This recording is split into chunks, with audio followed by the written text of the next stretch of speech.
అంటే ఈ కడప నగరానికి సంబంధించి కార్పొరేషన్ అయిన తర్వాత 2004లో రాజశేఖర్ గారు సీఎం అయిన తర్వాత కడప నగరం దీన్ని మున్సిపాలిటీ నుంచి కార్పొరేషన్ చేసిన తర్వాత ఆయన ఒక ఆలోచన చేశారు. సోమశిల బ్యాక్ వాటర్ నుంచి నీళ్ళు తీసుకురావాలి ఇక్కడికి 1.5 అప్ టు ఓడిసి వరకు అనంతపురం జిల్లా ఓడిసి ఎలక్ట్రానిక్ సిటీ వరకు తీసుకోవడం ప్రయత్నం చేశారు. ఆ తర్వాత అది ఆయన చనిపోయిన తర్వాత పట్టించుకోలేదు. అయితే కడప నగరానికి అది చనిపోయిన తర్వాత ఇక్కడున్న నాయకులు జగన్మోహన్ రెడ్డి దగ్గర దృష్టికి తీసుకుపోయి అప్పుడు రోషయ్య గారు ముఖ్యమంత్రిగా ఉంటే మీరు ఈ విషయం పర్సూ చేసి ఈ ప్రాజెక్టు ముందుకు తీసుకుపోండి అంటే ఈయన ఈగోతో రోషయ్య దగ్గరికి వెళ్లకుండా దాన్ని మూల పడేసిన ఘనత కూడా ఈ మహాత్ముడిదే. ఆ తర్వాత మళ్ళీ బ్రహ్మసాగర్ నుంచి అని చెప్పి కొత్త ప్రపోజల్ పెట్టి దాంట్లో కొన్ని పనులు చేసి దానికి యామ్యామ్యం అయిపోయింది. ఆ తర్వాత ఇప్పుడు సమస్య వస్తే ఫస్ట్ మన మైలవరం డ్యామ్ నుంచి నీళ్ళు వస్తున్నాయి, గండికోట నుంచి నీళ్ళు వస్తున్నాయని ఫిబ్రవరి నుంచి స్టోరీలు చెప్పుకుంటా పాస్ అవుతున్నారు. ఈ ఎలక్షన్ గట్టెక్కే వరకు వీళ్ళు నాటకాలు చెప్తారు. అసలు సిగ్గుపడాలా? ఇది కార్పొరేషను. ఈ కార్పొరేషన్కి సమ్మర్ స్టోరేజ్ ట్యాంకులు లేరు. బేసిక్ రూల్స్ నామ్స్ ఉంటాయి కార్పొరేషన్లో, ఈ ఫెసిలిటీస్ ఉండాలని, అవి కూడా ఫాలో కావట్లేదు.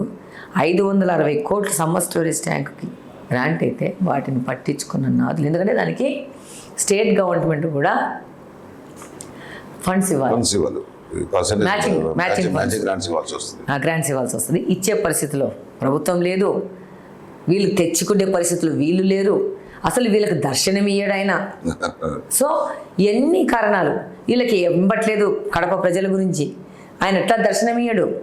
మన చేతుల్లో ఏం లేదు కదా, సార్ ఎట్లా దర్శనం ఇయ్యాడు కదా, కాబట్టి మనం కూడా కమ్మున ఏసీలు వేసుకుని పండుకుందామని వీళ్ళ ఆలోచనలా. ఎవరన్నా పోయి సమస్యలు చెప్తే నా చేతుల్లో ఏముంది, ఎంపీ గారు అవినాష్ రెడ్డి గారి చేతుల్లో ఉందని తప్పించుకుపోవడం.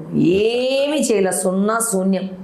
5 ఏళ్ళు ఎంత గొప్ప పరిస్థితుల్లో కడప ఉండిండాలంటే ముఖ్యమంత్రి YSRCP, deputy CM YSRCP, MLA YSRCP, mayor YSRCP, corporators maximum 99% YSRCP.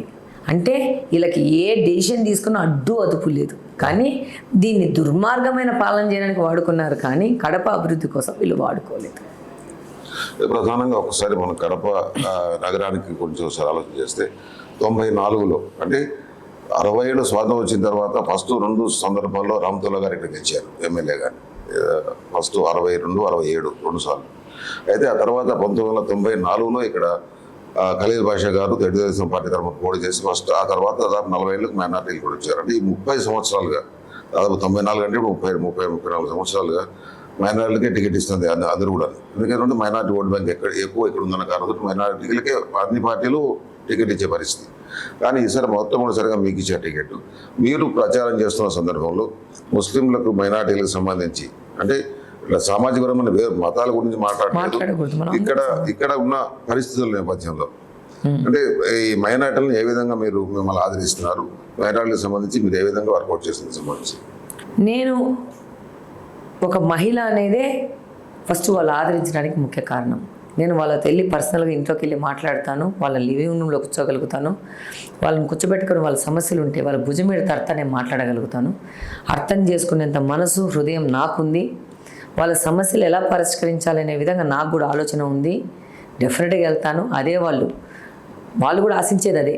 ఈరోజు వాళ్ళు అంటారు, అమ్మ आपको वोट डालेंगे फिर आपको भी हम लोग आपके पास आए तो आपको भी हम लोगों को अंदर आना है. ఈరోజు ఎట్లుందంటే పరిస్థితి, వీళ్ళు చేసిన వీళ్ళ పరిపాలనతో ఎవరు వచ్చినా రాజకీయ నాయకుడు వీళ్ళ లెక్కనే దోచుకొని తింటారు.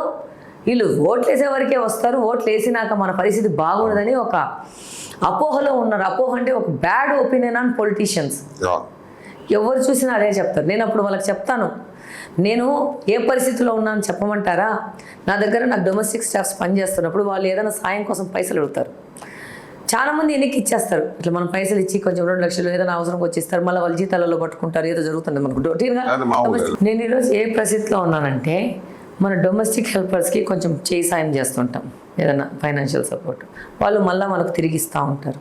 అది రొటీన్ ప్రతి ఒక్క ఇంట్లో జరుగుతూ ఉంటుంది. ఇంట్లో పనిచేసే వాళ్ళతో వాళ్ళు కొంతమంది ఎగ్గొట్టేసి వెళ్ళిపోతారు. రేపు ఇంకొకటి వచ్చి మనం అడిగినప్పుడు నేనేమంటున్నా, మీరందరూ మోసం చేస్తారు, మీరు అవకాశం వచ్చినప్పుడు అడుగుతారు, తర్వాత మోసం చేసి వెళ్ళిపోతారు.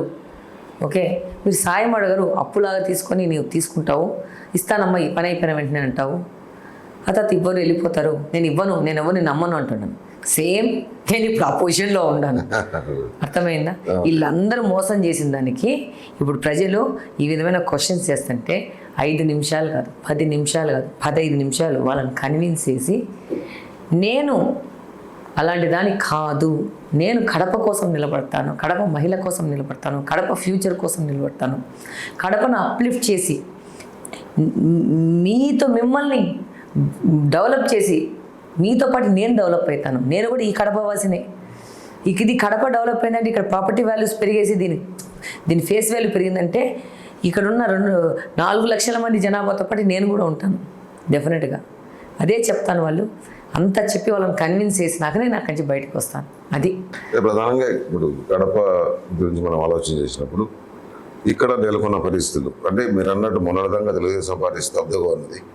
అంటే తెలుగుదేశం నాయకులు ఫర్ ఎగ్జాంపుల్ కొంత అసంతృప్తులు ఉన్నాయని బయట ప్రచారం జరుగుతుంది. ఈ పార్టీ తెలుగుదేశం సంబంధించిన పార్టీ నాయకులు అసంతృప్తులు ఏదైతే ఉన్నారో వాళ్ళని ఏ విధంగా మీరు బుజ్జగించే ప్రయత్నం చేస్తున్నారు, లేకపోతే ఏ విధంగా పార్టీకి పనిచేసే విధంగా మీరు ప్రయత్నం చేస్తున్నారు? అసంతృప్తులు అంటే ఏం అసంతృప్తులు అండి, క్యాడర్ అంతా పార్టీకి పనిచేస్తున్నారు, ఎప్పుడు లేను ఇంత ఉత్సాహంగా పనిచేస్తున్నారు. ఈరోజు మాకు భవిష్యత్తు గ్యారంటీ ఇస్తే 175 కాన్స్టిట్యున్సీలలో మాది 34 ప్లేస్లో ఉంది. ఏ క్యాడర్ లేదు, ఏమీ లేదు అనుకున్నా 4 సంవత్సరాల నుంచి తెలుగుదేశం పార్టీ గెలవలేదు అనుకుంటున్న చోట మేము 34 పొజిషన్లో ఉన్నాం.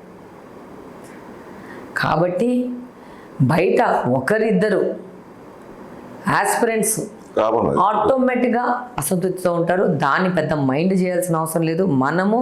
మన ఎయిమ్ గోల్ మనకు తెలుసు, మన హార్డ్ వర్క్ మనకు తెలుసు, మన ఆనెస్టీ మనకు తెలుసు. మనం వర్క్ చేస్తూ పోతుంటే మన వర్కింగ్ మెథడ్, మన ఆనెస్టీ, మన హార్డ్ వర్క్ ప్రజలు కూడా గుర్తిస్తారు, కార్యకర్తలు గుర్తిస్తారు. She will work for us అనేది వాళ్ళు బిలీవ్ చేస్తారు. తప్పకుండా మన వర్క్ మాట్లాడాలి తప్పితే మన మాటలు కాదు.